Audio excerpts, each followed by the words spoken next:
Salut tout le monde, bienvenue à cet épisode numéro 32 de Franchise Hockey Manager 6 où on tente de mener les Oilers à la Coupe Stanley.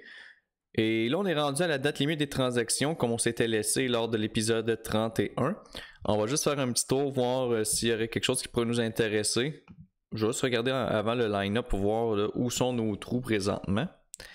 C'est sûr que là on a Faksa qui est blessé présentement. On est allé chercher les services de Noel à Carey. Puis il y a Beagle qu'on est allé chercher aussi avant, mais Beagle, je l'ai regardé s'il pouvait jouer à gauche.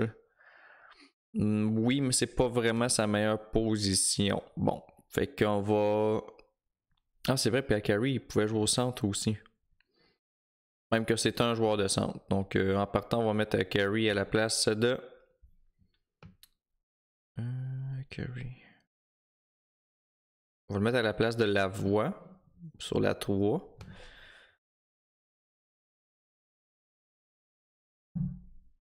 Bon, puis là, faut pas oublier que Faksa va revenir au jeu aussi éventuellement. Fait que là, McLeod va débarquer. Fait qu'on va aller voir qu'est-ce qui reste sur le marché, qu'est-ce qui pourrait être abordable, mais faut pas aussi oublier qu'on n'a pas beaucoup d'argent disponible. Là. Présentement, on a 1 180 000. Fait qu'on a vraiment pas beaucoup de marge de manœuvre. Donc, je pense pas qu'on pourra faire de grosses transactions pour clore cette date limite de transaction. On va voir parmi les 2.5 étoiles. Juste regarder peut-être un ailier gauche. Même si Bellows connaît quand même une bonne saison pour un joueur de 4e trio. Je vais regarder qu'est-ce qu'il y a disponible à gauche. Non, je veux pas Adam Johnson. Donc on aurait quand même quelques choix. On a Van Riemsdyk, on a Buchnevich, on a Sanford. Dans le 2.5, on a Nick Shore, Johansson, Vatrano, Rackle.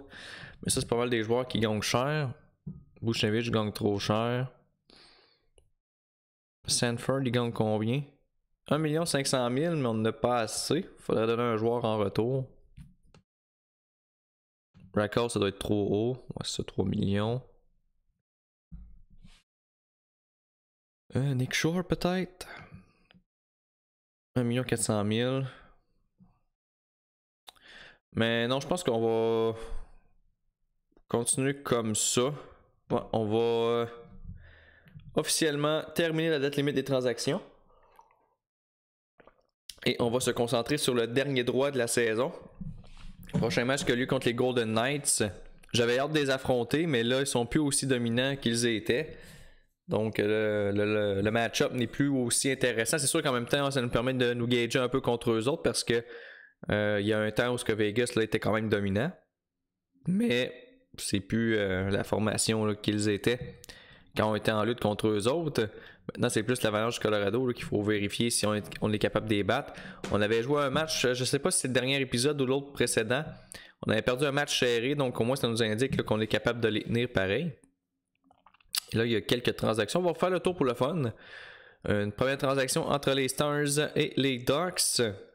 Un choix de 3e ronde contre James Neal. Donc, James Neal qui s'en va du côté d'Anaheim.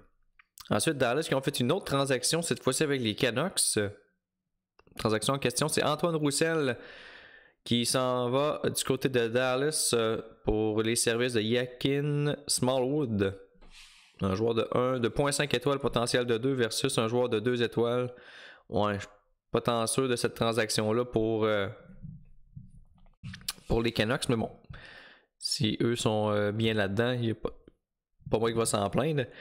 Sinon, il y a une transaction entre les Sénateurs et le Canadien. Le défenseur Casey Stom qui s'en va du côté d'Ottawa en retour de Jack Rodwell. Donc le Canadien qui fait une petite transaction. Eux qui ne feront pas vraiment les séries cette année. Prochaine transaction, Columbus et Buffalo.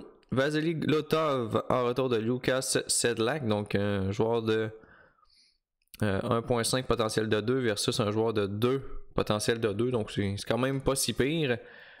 Et finalement, grosse transaction.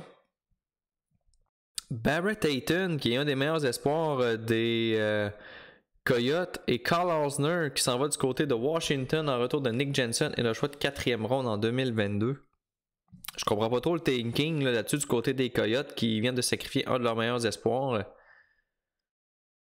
Ouais, je comprends pas trop leur but, mais bon. Surtout qu'ils reçoivent Nick Jensen puis un choix de 4, c'est pas tant une grosse transaction. Mais bon, si eux sont confortables là-dedans, moi je le serais pas pour vrai. Là. Ils ont pratiquement échangé Ayton pour un paquet de bâtons puis un sac de rondelles, c'est pas mal ça. Là. Sans rien enlever à Nick Jensen, là, mais c'est pas dans la même catégorie que Barrett Ayton. Là. Donc, pendant qu'on voit le classement, on est toujours au premier rang avec 15 points d'avance sur les Flames et du deuxième rang. Donc, assez confortable de dire que je pense qu'on va terminer pas mal au premier rang là, de la Pacifique, à moins d'une grosse catastrophe et qu'on en échappe 10 en ligne. Là. On va souhaiter que non. Mais normalement, là, ça devrait être qu'une formalité de terminer au sommet de la Pacifique. Reste à voir maintenant si on peut... comme je le répète là, souvent dans les derniers épisodes, si on peut dépasser l'Avalanche pour avoir vraiment le meilleur spot là, dans les séries, qu'on affronte l'équipe de wildcard la plus faible. Donc c'est plus là notre course là, jusqu'à la fin de la saison. Et ça commence contre les Golden Knights dès maintenant. On va juste rejeter un petit coup d'œil sur nos alignements là, si tout est correct. Ouais, je pense qu'on va y aller comme ça. Donc match contre les Golden Knights. Du côté d'Edmonton, donc match à domicile. Et c'est même pas Fleury qui va garder les buts, c'est Oscar Dansk qui connaît quand même une bonne séquence, là, 4 flammes. Donc il est vraiment en feu. Versus Oldby, lui qui en a perdu là, récemment. Parmi les star players, on a Mark Stone avec 51 points en 63 matchs, moins 2. McDavid, 102 points en 62 matchs, plus 23. On les avait battus 3-2 au mois de novembre. Est-ce qu'on peut signer un deuxième gain contre les Golden Knights? C'est parti! Du côté du Rogers Place d'Edmonton. Et dès le départ, Clefbaum qui ouvre la marque pour nous sur des passes de Bellows et Bouchard. Donc déjà 1-0 pour nous. Là, c'est Alex Stock qui est chassé pour avoir donné un coup de bâton. Donc avantage numérique, on pourrait ajouter un deuxième but dès le début de la période. Toutefois, on n'a pas réussi à le faire, la pénalité qui a été écoulée. Sauf que là, on attaque dans le territoire de Vegas, mais rien va de se passer. 9-2 les tirs en notre faveur à la mi-chemin de la période. C'est quand même très bon. Un bon début de période, un bon début de match. Rondelle qui est maintenant dans le territoire. On réussit à la sortir.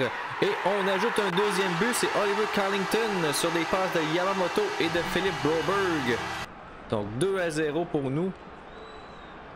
Là, Vegas qui tente de répliquer, sont installés dans notre zone. Oldby qui fait un arrêt. Et on s'en sort là-dessus. Donc très bon début de match pour nous. Là, c'est Yamamoto qui est chassé pour avoir accroché. Donc les Golden Knights qui pourraient réduire l'écart en fin de période. Est-ce que notre Piquet va être capable de résister? Il reste encore 29 secondes à la pénalité. Longue séquence dans notre territoire. Rondelle qui finalement va quitter notre zone. Et la pénalité qui est écoulée, donc mission accomplie. Les Golden Knights qui ont toutefois monté beaucoup au chapitre des tirs au but sont maintenant rendus à 10. Dernière minute de jeu, il reste encore 2 secondes. Et on s'en sort. Donc après 20 minutes de jeu, c'est 2-0 pour nous. 16-11 des tirs en notre faveur. Pas grand chose à dire. Là, il n'y a pas vraiment des joueurs là, que c'est catastrophique jusqu'à maintenant. Donc on va poursuivre avec la deuxième période.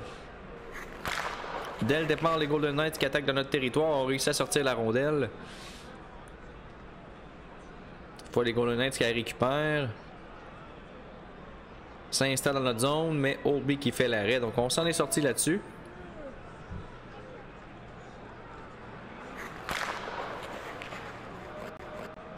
Dansk qui vient de faire un arrêt.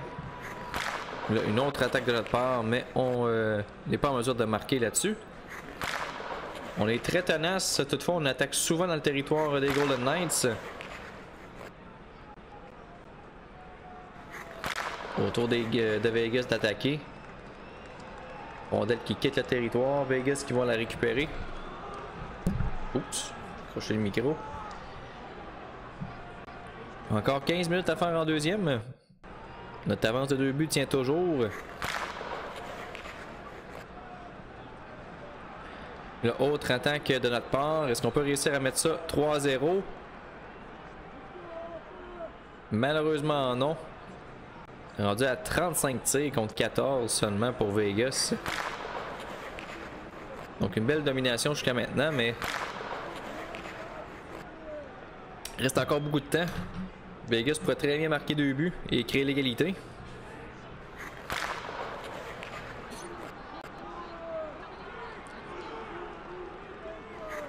On frôle le 40 tirs, puis la période n'est même pas terminée encore en deuxième.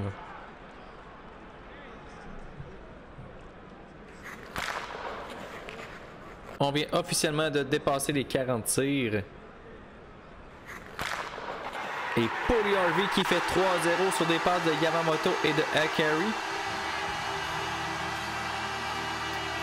41 tirs.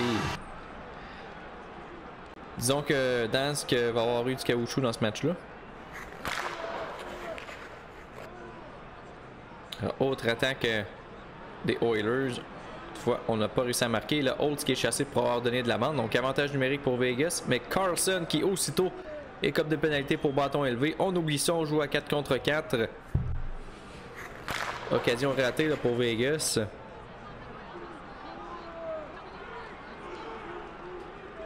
Dernière minute de jeu en deuxième. Ça se termine là-dessus. 45-14 des tirs en notre faveur. 3-0. Et encore une fois, pas grand-chose à dire sur les joueurs là, présentement. Donc on va juste appuyer sur play pour la troisième période. Et espérer que notre avance de 3 buts va tenir jusqu'à la fin du match. Dès le départ, Vegas qui s'installe dans notre zone.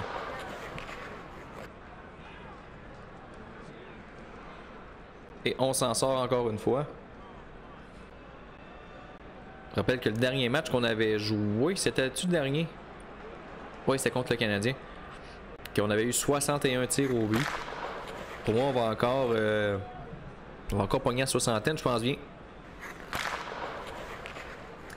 Là, Vegas qui attaque dans notre zone. Obi qui fait l'arrêt.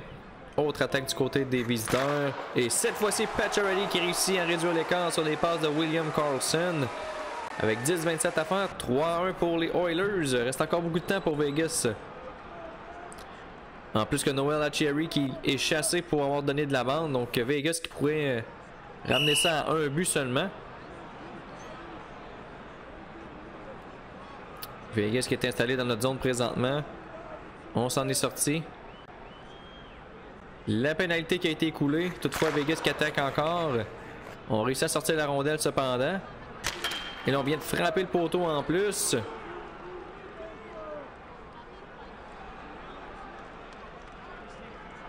C'est encore 5-42 au match. Est-ce qu'on peut résister?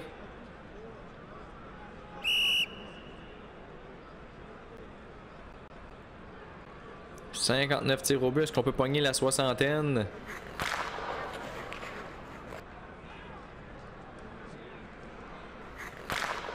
Obi qui vient de faire un arrêt. Est-ce qu'on peut s'en sortir? Oui, c'est fait. On est maintenant rendu dans le territoire de Vegas, mais on n'ira pas plus loin. 61 tirs au but. On a égalisé. On a égalé la marque qu'on avait réussi à faire lors du dernier match. Donc, victoire de 3-1 des Oilers. 61-28 les tirs au but. Victoire qui va à l'affiche de Obi, bien évidemment. Ça va lui faire du bien. Ça va faire baisser un peu sa moyenne. Oh, il y a un joueur de blessé ou de suspendu du côté des Condors de Bakersfield. C'est Paul qui est blessé. On va alors le scratcher. Et on va faire Setup Organizations pour avant de faire continuer. Donc, on est rendu à 91 points. 43 victoires, 17 défaites, 5 en bris d'égalité.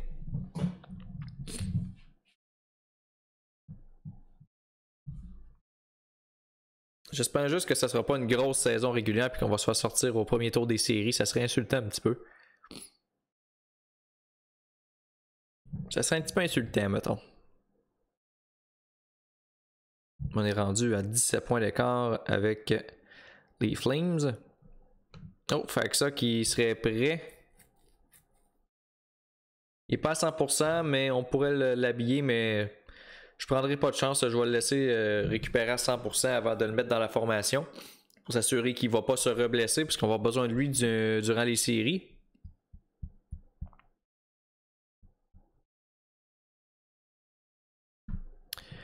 Je vais peut-être voir, là, mais pour le prochain épisode, c'est pas impossible que j'aille simuler tout le reste de la saison pour qu'on puisse commencer les séries. Parce que de toute façon, là, il n'y a plus vraiment de lutte. Là. Oui, il y a une lutte avec l'Avalanche dans un sens, mais c'est pas... C'est pas une lutte si grosse que ça. Là. On va quand même avoir l'avantage de la glace. On va quand même, on est assuré de possiblement de faire les séries. C'est rien qu'une question de formalité. Donc, je pense qu'au prochain épisode, on va débuter directement en série. Mais en attendant, on va poursuivre la saison. Et là, on joue contre les Red Wings de Détroit. C'est Calvin Pickard qui est devant le filet face à Oldby. Encore une fois, un match à domicile du côté du Rogers Place. Pas remarqué si les Wings avaient une bonne fiche.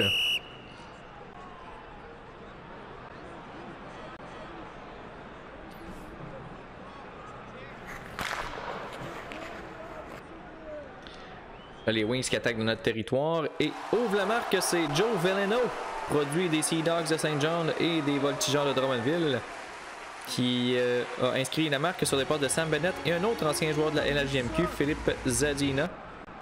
Ils ont marqué dès leur premier tir au but.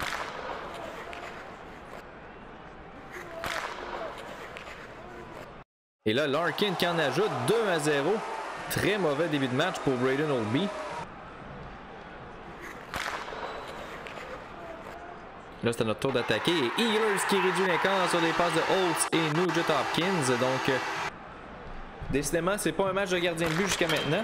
Et on a frappé le poteau du côté des Red Wings.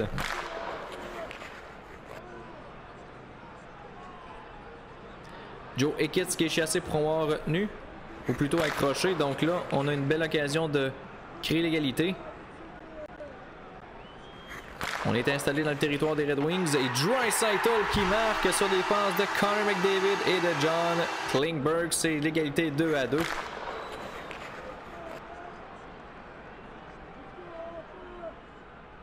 Là, autre attaque du côté des Oilers et Ehlers qui donne les devants 3-2 sur des passes de Klingberg et Draisaitl. Donc deuxième du match pour l'attaquant danois.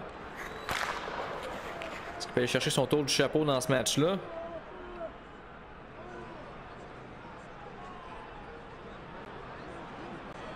Là, c'est Mike Green qui est chassé pour bâton élevé. Donc, autre avantage numérique pour nous.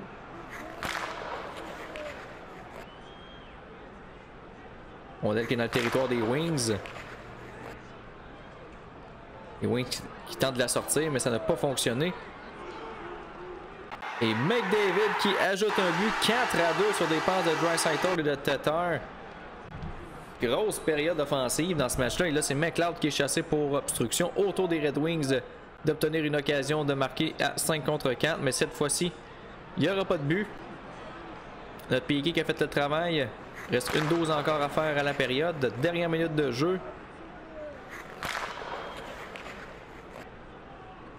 Oh, Barabanov joue avec les Red Wings. Notre ancien attaquant. Donc, après 20 minutes de jeu, c'est 4-2 pour nous. 17-8 les tirs au but. Donc, pas une période de gardien de but jusqu'à maintenant. Pas un match de gardien de but, en fait. La deuxième qui est maintenant en marche. Est-ce que ce sera un petit peu plus défensif? Les Red Wings qui attaquent et marquent en partant. Donc, la réponse est non. Robert Mastrosimone qui marque sur des passes de Adam Ernie et de Taro Iros. Donc, 4-3.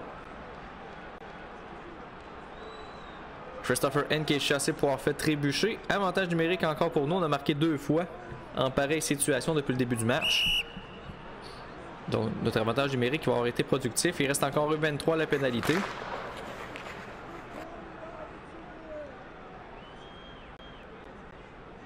Et il reste encore 21 secondes. Cette fois-ci, l'avantage numérique qui ne réussit pas à marquer. Donc, ça reste 4-3. Et là, Ehlers qui est chassé pour bâton élevé. Donc, avantage numérique pour les Wings et une belle occasion pour eux de créer l'égalité. Ils sont installés dans le territoire présentement. Et Cholowski qui va marquer sur des passes de Antanasiou et de Larkin. Donc, l'égalité qui est créée du côté d'Edmonton avec 12-18 à faire en deuxième. Toutefois, Ernie qui est chassé pour avoir donné de la bande. Donc, on est de retour en avantage numérique. 1-3 à faire à la pénalité. On est installé dans le territoire de Détroit, mais on ne réussit pas à marquer. Et là, Shattenkirk qui s'est blessé du côté de Détroit. Et la pénalité qui a été coulée, donc malheureusement on n'a pas réussi à reprendre les devants là-dessus. Toutefois on attaque toujours dans le territoire des Wings présentement, mais sans succès. Et là c'est Tatar qui est chassé pour coup de bâton. Les Wings qui pourraient reprendre les devants dans ce match-là. On va espérer que notre Piqué fasse le travail là-dessus. Et c'est réussi.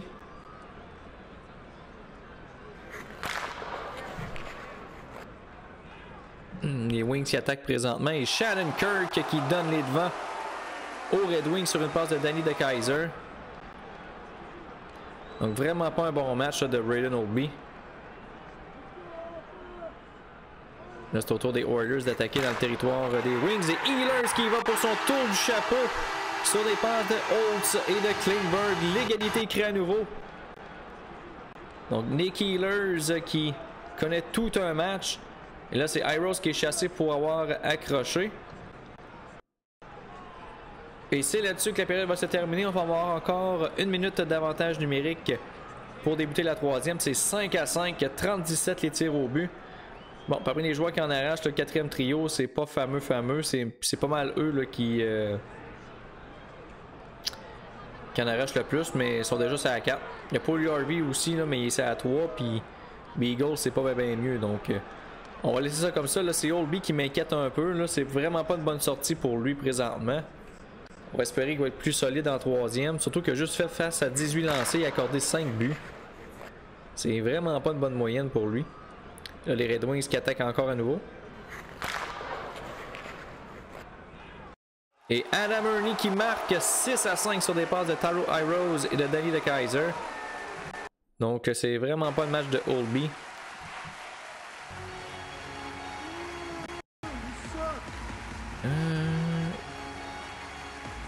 Ehlers connaît vraiment un bon match, fait qu'on va le flipper avec Tatar.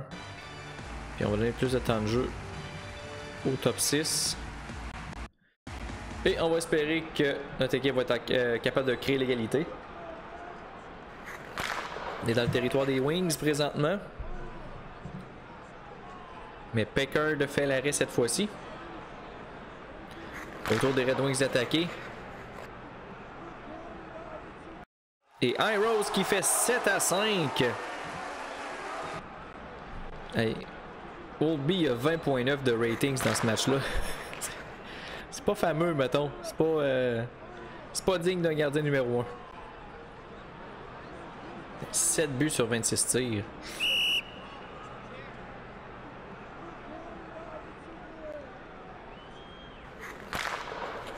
Ça prendrait un but rapide là, pour revenir dans le match là, parce que là les minutes qui s'écoulent.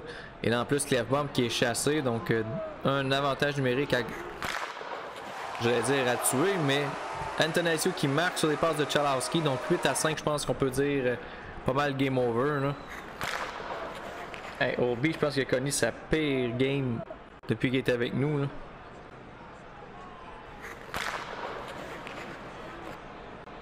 Je pense qu'on va lui donner un petit congé au prochain match, puis on va mettre Sorokin. Là, Mike Green qui est chassé pour coup de bâton. Cette valeur, ça vient mettre un petit peu de l'ombrage sur la belle performance de Ehlers qui avait marqué 3 buts dans ce match-là. Un petit peu plate pour ça. Draisaitl qui avait 3 points aussi.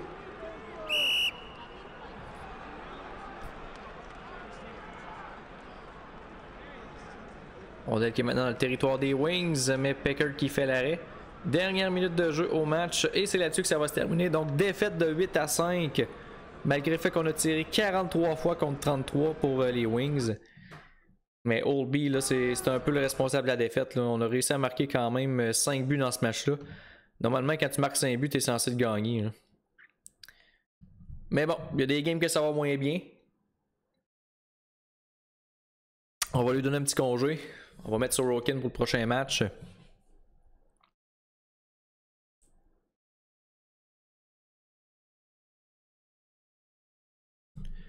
Donc on arrive au mois de mars. Dernier droit là, de la saison. Je vais en jouer peut-être 2 autres, puis après ça on va s'arrêter là-dessus.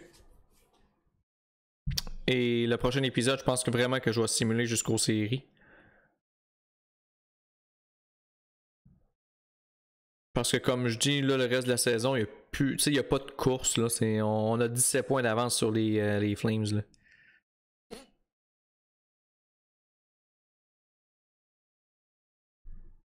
Puis on en a 21, on en a 20 sur les Golden Knights. Ça, c'est juste pour le top 3 de la Pacifique. Là. Du côté des Wildcards, on a encore plus d'avance que ça. Donc, en fait, non, c'est 20 points parce que dans le fond, San Jose a le dernier poste de Wildcard, puis Dallas a le premier poste de Wildcard.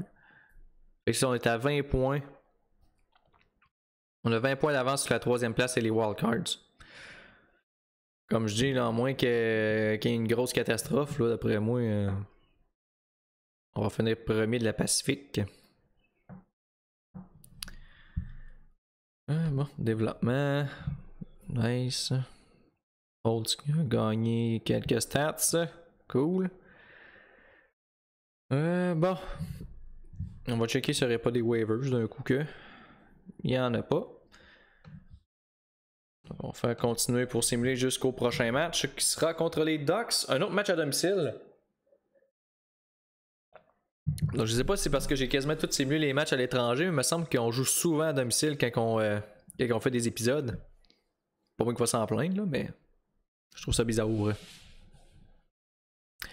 Donc, on est officiellement le 1er mars et là, on va attendre après le loading qui est vraiment long là, pour avoir notre mot du propriétaire. Mais honnêtement, là, je pense pas qu'il va y avoir grand chose à dire le propriétaire. Là. McKinnon qui a 107 points, McDavid 104, Draisaitl 97. Draisaitl qui est le deuxième meilleur buteur, McDavid qui est le premier meilleur passeur, Draisaitl le cinquième meilleur passeur. Sorokin est sixième pour la moyenne de buts alloués et Oldby est quatrième pour les victoires. Donc, vraiment une belle saison, là, notre meilleure jusqu'à maintenant.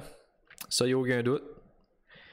Mais la grosse question, est-ce que ça va durer en série? Ça, c'est une autre histoire. Ça, c'est vraiment une autre histoire parce que en série, ben, pas mal tout peut se produire malheureusement. Tout ce qu'on a fait en saison, il faut qu'on garoche aux poubelles puis on recommence en neuf.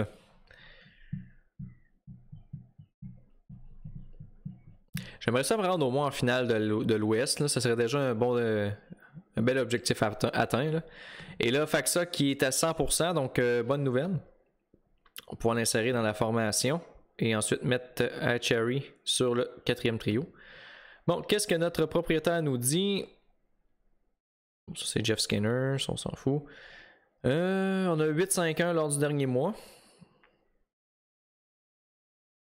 In the last few weeks, the team plays good, but you need to ensure that the team remains successful. Bon, il est content, mais il y a une petite inquiétude. Vu qu'on a connu un moins bon mois que le mois précédent, mais à un moment donné, c'est sûr qu'il va y avoir des périodes plus difficiles. Puis 8-5-1, c'est quand même pas mauvais. Là. Ok, donc, Faksa, là, il est à 80%, il est pas à 100%. Bon, on va le laisser là pour là. On va vraiment attendre qu'il soit à 100% avant de le mettre dans la formation. Donc, match entre les Ducks et les Oilers. Du côté d'Edmonton, pour les gardiens, ce sera Lucas Dostal qui fera face à Sorokin. Lindholm qui a 25 points en 65 matchs, plus 13 pour les Ducks. 104 points pour McDavid en 64 matchs, plus 21. On est prêt à débuter ce match-là du côté d'Edmonton. C'est parti, Ducks Oilers. Dès le départ, on attaque dans le territoire des Ducks, mais on n'a pas réussi à marquer. Là, une autre attaque de notre part. Et Klingberg qui ouvre la marque sur des passes de McDavid. On marque souvent en début de match dans nos rencontres. Ces temps-ci, on est quand même clutch là-dessus. Et là, les Ducks qui tentent de répliquer, mais Sorokin qui fait l'arrêt. Après ce match-là, on va regarder, voir nos espoirs, s'il y en a quelques-uns qui se sont développés. Et mon petit gars dans la USHL, là, lui, j'ai hâte de le signer. Il est déjà à 2.5 étoiles, mais j'ai l'impression qu'il va jouer NCAA peut-être une couple d'années. Fait qu'on l'aura pas tout de suite. Et là, les Ducks qui créent l'égalité, c'est Adam Henrique sur des passes de Josh Maura. Donc c'est 1-1.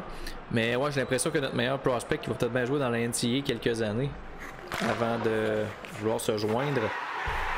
Et là, Nurse qui réplique sur des passes de Tatar et McDavid. Donc 2-1, on reprend les devants avec 10-17 à faire en première.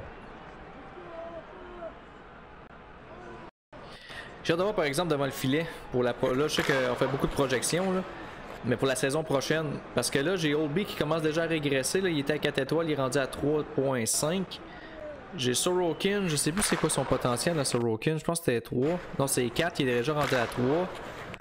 Donc c'est pas impossible que maintenant Sorokin. Puis on a un autre gardien aussi dans la AHL, Kolovanov, de quoi de même. Que lui aussi, il était à 2.5 présentement, puis un potentiel de justement 3.54.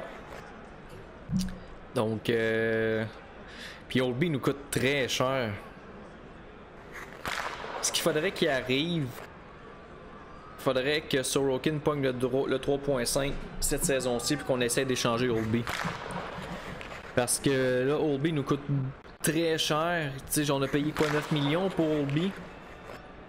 Puis si on a un gardien qui a le même nombre d'étoiles que lui, pour le tiers du prix, ben c'est sûr que on va pas se libérer de la masse salariale pour aller chercher, exemple, un meilleur défenseur. Là. Donc pendant tout ce monologue-là, eh bien, Backlund qui a créé l'égalité sur des passes de Comtois et Manson. Mais ouais, ça va être quelque chose à surveiller. Du côté des gardiens de but, 2-2 après une période en passant. Comme vous avez pu le voir. Donc ça va être des questions qu'on va devoir se poser cet été parce qu'il faut aussi l'échanger avant qu'il perde trop de valeur, Oldby. Parce que sinon, on va être poigné avec. On l'a signé quand même pour longtemps. Et là, Kasha qui marque pour donner les devants pour la première fois aux Ducks dans le match sur des passes de Steele et Jackson Lacombe. Donc, tir de l'arrière 3-2 présentement.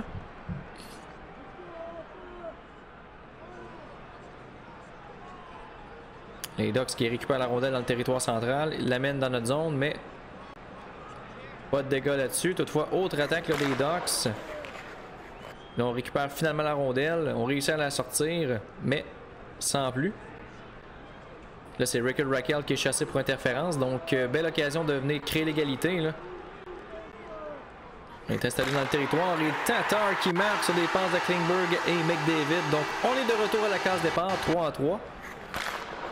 Là, il faut regarder aussi parce qu'il y a Klingberg à re-signer. C'est vrai, c'était sa dernière année de contrat à John Klingberg. Puis il va nous coûter quand même assez cher, notre cher Klingberg. Mais en même temps, est-ce qu'on peut vraiment s'en passer? Il a connu quand même une bonne saison. Là. Juste regarder ses stats pendant que le jeu se déroule. Il y a 53 points en 67 matchs avec nous. C'est dur de le laisser aller dans ce temps-là. Il a 3.5 étoiles. C'est notre meilleur défenseur. Et là, Broberg et Rakell, deux Suédois qui ont jeté les gants. Donc ouais, il va y avoir quand même des grosses décisions à prendre cet été. Là, je pense qu'il va y avoir Holtz aussi à re-signer.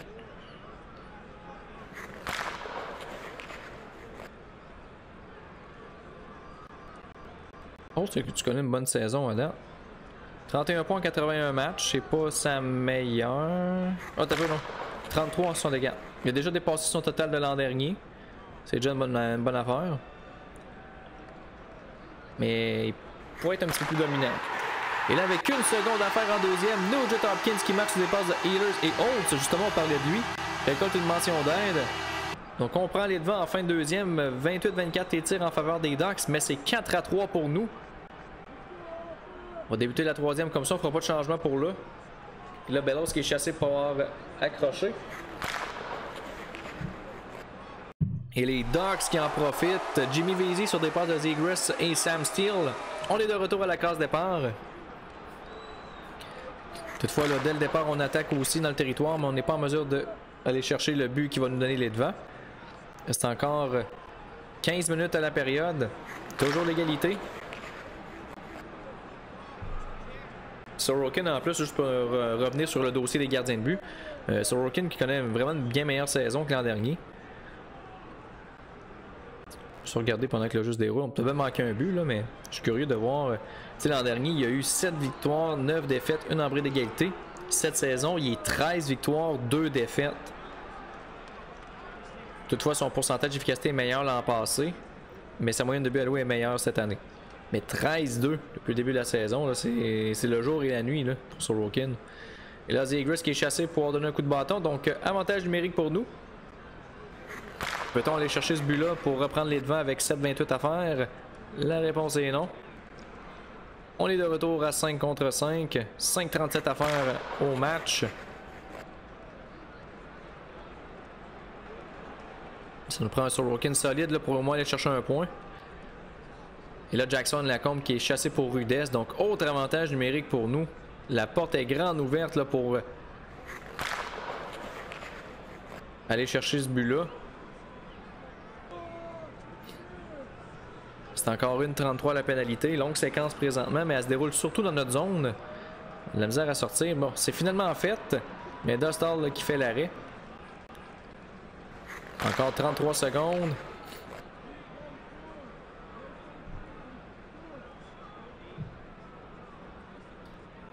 Et toujours dans le territoire des Ducks.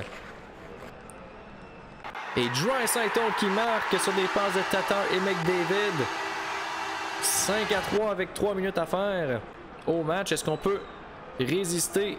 Dernière minute de jeu. 29 secondes à faire encore. Les Ducks qui attaquent dans notre territoire. Et on s'en est sorti. Victoire de 5-4 sur les Ducks. Autre victoire à l'affiche de Sorokin. Donc notre gardien numéro 2 là, qui fait le travail. Et on est maintenant rendu avec une 44e victoire. McDavid qui a connu un très bon match. De 4 mentions d'aide. Draisaitl qui a réussi à atteindre les 600 points en carrière. Bon, il va nous rester un dernier match à jouer et ensuite on va se laisser là-dessus.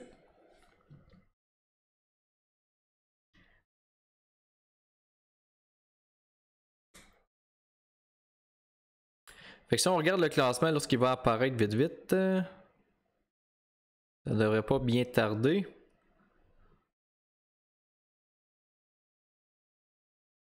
D'habitude, il nous apparaît tout de suite d'en face, puis là, bon, ok. Fait que nos adversaires potentiels en première ronde, ça serait San Jose ou Vegas, tout dépendamment de qui va descendre. Il y a aussi les Stars qui sont dans le mix. Donc ça va pas mal ressembler à ces trois équipes-là.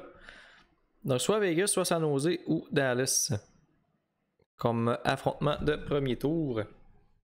Il y a peut-être Chicago aussi si Dallas réussit à monter énormément. Là. Bon, avant de jouer le match, c'est vrai, j'ai dit que je voulais voir nos espoirs, voir de quoi ça avait l'air. On va aller voir dans le depth chart. Bon, Konovalov est rendu à 2.5 étoiles, potentiel de 4. Donc ça pourrait facilement être notre backup l'an prochain si Sorokin peut pogner la prochaine coche puis pogner de 3.5 et qu'on peut se débarrasser de Holtby par la suite. Parce que Holtby, là, il sera pas meilleur. Là. Il est à 3.5, son potentiel est de 3.5. Sinon, en défensive, j'ai pas tant grand chose par exemple. J'ai Eden Bear à 1.5. Samorukov qui reste à 1.5 aussi, même s'il a un potentiel de 3. Tu sais, ces joueurs-là, ils n'ont pas tant progressé. Mais même Luke Green. On va regarder plus ici au niveau de mes top prospects, là, ça va être plus facile. Bon, Broberg est rendu à 2 étoiles. Guchin est rendu à 2.5 étoiles, potentiel de 4, puis il est en train de brûler la USHL. Là, 63 points en 54 matchs. Joseph Wall n'a pas vraiment progressé. Mon choix de première ronde n'a pas progressé non plus. Xavier Bourgault 1.5. Adam Reska 1.5. Ryan McLeod, lui c'est décevant. Au début il était à 4.5 de potentiel, il est descendu à 3. Donc on a un peu de... On a un peu de difficulté là, du côté des prospects. C'est sûr qu'évidemment j'ai échangé beaucoup de choix, j'ai échangé beaucoup de prospects aussi qui étaient prometteurs pour obtenir des joueurs. Mais à date, notre plus beau projet, là, c'est pas mal Daniel Guchin. Puis comme je dis, son contrat expire en 2025. Fait que ça, je pense qu'il va aller dans la NCAA pendant 2-3 ans encore. Donc on ne pourra pas l'amener tout de suite, à moins qu'il change d'idée. Mais en plus, c'est un ailier gauche, ça fitterait super bien avec notre line-up. Là. Mais tu sais, sinon, on a. Tu sais, notre choix de première ronde l'an dernier, moins 19, 9 points. D'après moi, il était juste pas prêt à jouer dans la Ligue américaine. J'aurais dû le laisser aller en Europe un peu encore. On a des beaux projets un peu comme Bourgault aussi. Grosse saison dans Q par exemple. 85 points en 61 matchs. Mais tu sais, notre top prospect présentement, il joue déjà dans notre formation, c'est Broberg. Puis il est long avant de se développer. Donc c'est sûr qu'en même temps, je peux pas vraiment me plaindre parce que comme j'ai dit, j'ai sacrifié beaucoup de relèves. Puis c'est un peu le but avec les Oilers. Là, je voulais gagner dès maintenant. Je voulais pas vraiment faire une reconstruction complète. Là. Mais il va falloir qu'il y ait du talent qui se développe un petit peu plus dans notre formation là, pour venir nous épauler. Là, parce que il y a des joueurs comme Tatar va commencer à régresser. Pour URV, peut-être qu'à un moment donné, il va plafonner. Fait que ça va me prendre des joueurs là, qui vont être capables de les remplacer. On va jeter juste un petit coup d'œil aussi sur les statistiques, voir un peu à quoi ça ressemble nos joueurs. Offensive. Donc on a McDavid à 108 points. Draisaitl lui manque 2 points pour atteindre la barre des 100 points. On a Tatar qui a 61 points, très bonne saison. Healer, je suis un petit peu déçu. 45 en 78, je m'attendais un petit peu plus, mais tu sais, il joue sur la 2 en même temps, là. Il n'est pas sur la première. Klingberg, très bonne saison, ça c'est une très belle acquisition. Bouchard qui continue aussi sur sa lancée. Nugent Hopkins 34 en 43, c'est quand même bien. Paul Harvey va peut-être pogner le 40 points pour la première fois cette année. Pas cette année, mais depuis le début de sa carrière. Parce que ça, il avait pas. Il avait eu 30 points l'an dernier, donc il a déjà surpassé son total de la saison dernière, c'est déjà bon. Son potentiel est encore de 3.5, donc il y a encore de l'espoir du côté de Paul Harvey. Il y a Yamamoto 30 points en 67 matchs, mais il est sur la 3 aussi, donc il a obtenu plus de points que l'an dernier et de la saison précédente. Donc lui aussi, c'est sa meilleure saison en carrière. Après ça, on a Faksa, ça c'est plus défensif. Bellows, je suis vraiment content pour vrai, là, 21 points en 58 matchs pour un joueur de 4e trio, c'est vraiment pas mauvais. Sinon, c'est pas mal ça. Mais tu sais, on a quand même là, potentiellement 1, 2, 3, 5 joueurs au-dessus de 50 points. Et potentiellement 1, 2, 3, 4, 5, 6, 7, 8, 9 joueurs au-dessus de 40 points. Donc tu sais, c'est plus encourageant que les matchs précédents. Pas les matchs précédents, mais les saisons précédentes. Sa première saison, on avait vraiment McDavid, Draisaitl, puis le reste, c'était dans le fin fond de la cave. Il n'y avait rien. Là, au moins, ça, c'est plus... on a un petit peu plus d'apport offensif là, sur nos 3 premiers trios. Fait que ça, il est à 100% officiellement. Fait qu'on va remplacer McLeod. Où est McLeod, est-il? Remplacé par... Faksa, il est où? Il est ici. Et on va flipper Faksa et Akari, comme ça. On va juste regarder notre piqué. Ça ressemble pas mal à ça. On est prêt pour ce match contre les Blue Jackets. Autre match à domicile d'ailleurs. Et c'est Elvis qui va être devant le filet. Il est en feu présentement. 9,35 d'efficacité. Contre Oldby là, qui a connu un match de boîte à sa dernière sortie. Donc on va voir s'il va rebondir de ça ou s'il va s'enliser davantage. Dès le départ, les Jackets qui ont tiré une faux but, il a arrêté la rondelle. Donc c'est déjà un bon début. Là, c'est notre tour d'attaquer dans le territoire des Jackets. Est-ce qu'on va réussir à marquer le premier but en début de match? La rondelle qui quitte finalement le territoire. Et c'est au tour des Jackets d'attaquer, mais pas de dégâts. Là, autre attaque des Oilers, mais on rate le filet. On revient à la charge cette fois-ci, mais c'est Elvis qui fait l'arrêt.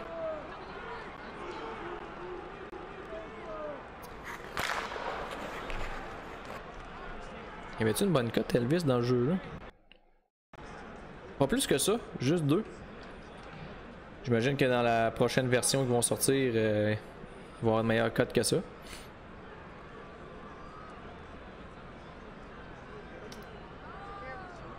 Longue séquence présentement, mais il se passe pas tant grand chose. Et là, finalement, les Jackets qui attaquent. Mais Oldby qui fait les arrêts, rondelle qui n'est toutefois pas dégagée. Les Jackets qui sont tenaces, qui poursuivent leur attaque. Et finalement, on s'en sort. Là, c'est notre tour d'attaquer dans la zone des Oilers. Et Tatar qui marque sur des passes de Jay Beagle et de Evan Bouchard. 1-0 pour les Oilers. Et Beagle qui en ajoute, je pense que c'est son premier avec les Oilers. Le 4e trio qui vient chercher un 2e but sur des passes de Bellows et Acciari. Toutefois, le Tatar qui écope d'une pénalité, donc les Jackets qui pourraient briser la glace à leur tour en avantage numérique. Mais le Piqué qui a résisté, donc très bonne nouvelle là-dessus. C'est encore 8 minutes à la période.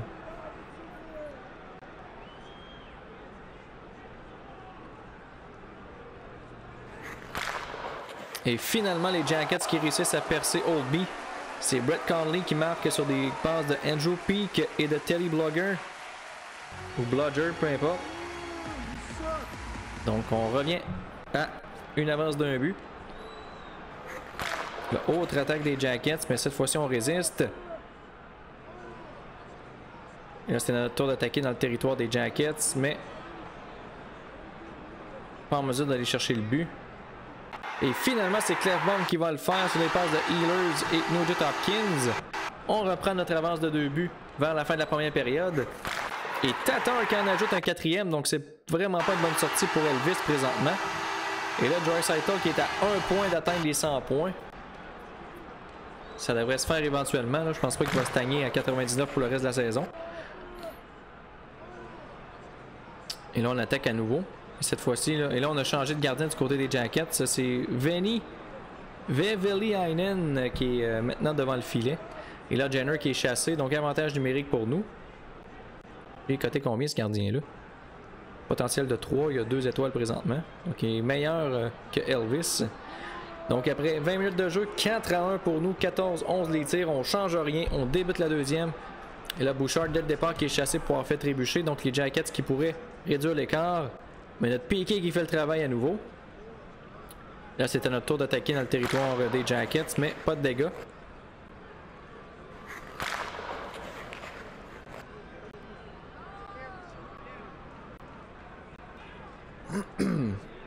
C'est encore 12 minutes en deuxième. On mène toujours 4-1. Holtz connaît un mauvais match. Par contre, là, en ce moment, il y a 49 de cote. Peut-être le descendre ça à 3. Là, ils ont frappé le poteau du côté des Jackets. Mais ouais, on va peut-être le descendre ça à 3 puis monter Yamamoto qui a un meilleur match présentement. Rondelle qui est dans le territoire des Jackets. Toutefois, c'est eux qui la contrôlent, mais on finit par la récupérer, mais pas de dégâts. Ehlers qui est chassé pour avoir donné un coup de bâton. Donc les Jackets qui sont de retour en avantage numérique n'ont pas réussi à marquer dans cette situation-là depuis le début du match. Donc notre Piqué qui a fait un bon travail.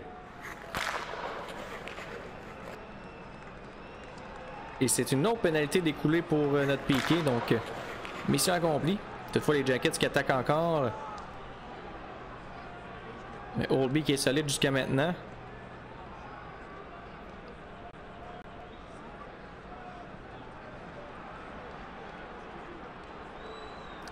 Dernière minute de jeu en deuxième. C'est là-dessus que ça se termine. Donc toujours 4-1 après 2. 29-19 les tirs au but. Holtz s'est amélioré un petit peu. Mais Yamamoto connaît vraiment un meilleur match. Donc on va juste les flipper pour la troisième période. Tatar pour Harvey, ça dit quoi? Tatar et Ehlers plutôt. Et c'est Tatar qui connaît un meilleur match. Donc on va laisser ça comme ça. Donc la troisième est en marche. Toujours 4-1. En route vers une 45e victoire. Souhaiter qu'on va résister jusqu'à la fin du match par contre. Et là, Seth Jones qui vient de se blesser. Mauvaise nouvelle pour les Jackets. Et Jenner qui marque sur des passes de Seth Jones qui est encore là finalement. Et Josh Anderson. Donc c'est 4-2. Il y a encore beaucoup de temps au cadran. Là, donc faudra pas qu'on ait une baisse de régime. Là, c'est Andrew Peak qui est chassé pour avoir donné de la bande. Pourrait marquer à nouveau à 5 contre 4. Mais Klingberg là, qui est chassé pour avoir accroché. Donc on joue à 4 contre 4. On oublie l'avantage numérique. Et notre Piqué qui écoule le reste de la pénalité. Bonne nouvelle.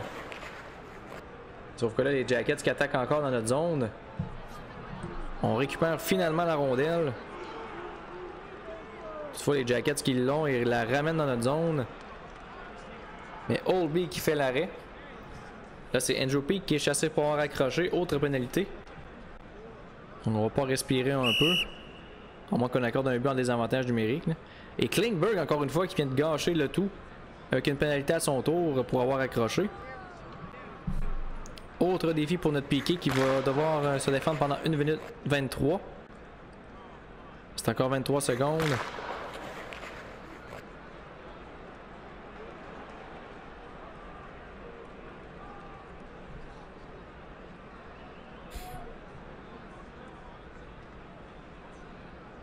Pénalité écoulée.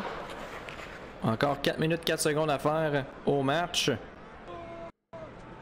Jackets qui ont tiré 43 fois. Donc Oldby là, qui connaît un bien meilleur match là, que le dernier. Il est rendu à 99 de cote présentement. Ça a pas mal plus d'allure que le match précédent qui a fini à 20 points cuc. Et c'est la victoire de 4-2. Donc une autre victoire signée par les Oilers. On vient solidifier notre place au premier rang encore une fois. 45 victoires en 68 matchs. Quelle saison! J'espère qu'on va faire un bon bout de chemin en série, ça serait plaisant. Et je vous mentirai pas que j'ai hâte de changer d'équipe aussi. Parce que mon but c'est si je gagne la Coupe Stanley avec les Oilers, la série se termine là. Et je vais en démarrer une autre avec une nouvelle équipe.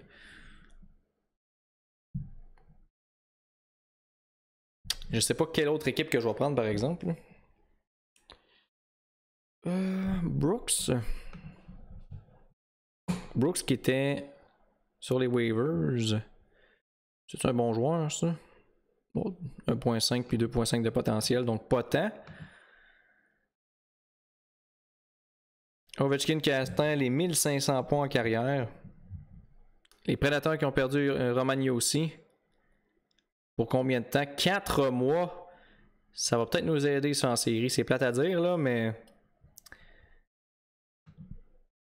Quelqu'un sur les waivers? Nope. Donc,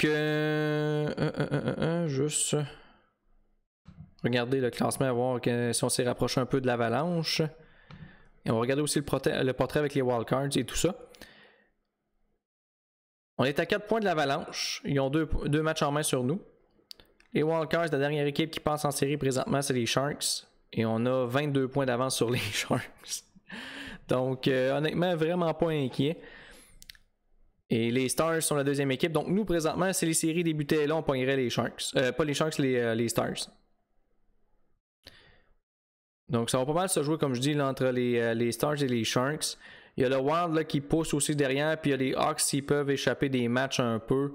Et que les Hawks, que les Stars les passent.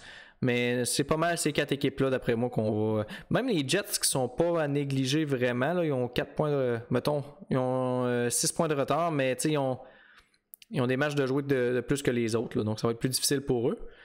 Mais ça va pas mal ressembler à ça, là, les match-ups qu'on va avoir en première ronde. On va savoir ça au prochain épisode, parce que comme j'ai mentionné, là, je vais simuler pour le reste de la saison, pour qu'on puisse embarquer directement en série, vu qu'il n'y a plus de course, là, il y a plus... je pense que c'est pas mal sûr qu'on va terminer au premier rang de notre division. Donc, on va se retrouver en série pour l'épisode 33. Très hâte de disputer ces matchs-là. On se retrouve demain. Ciao.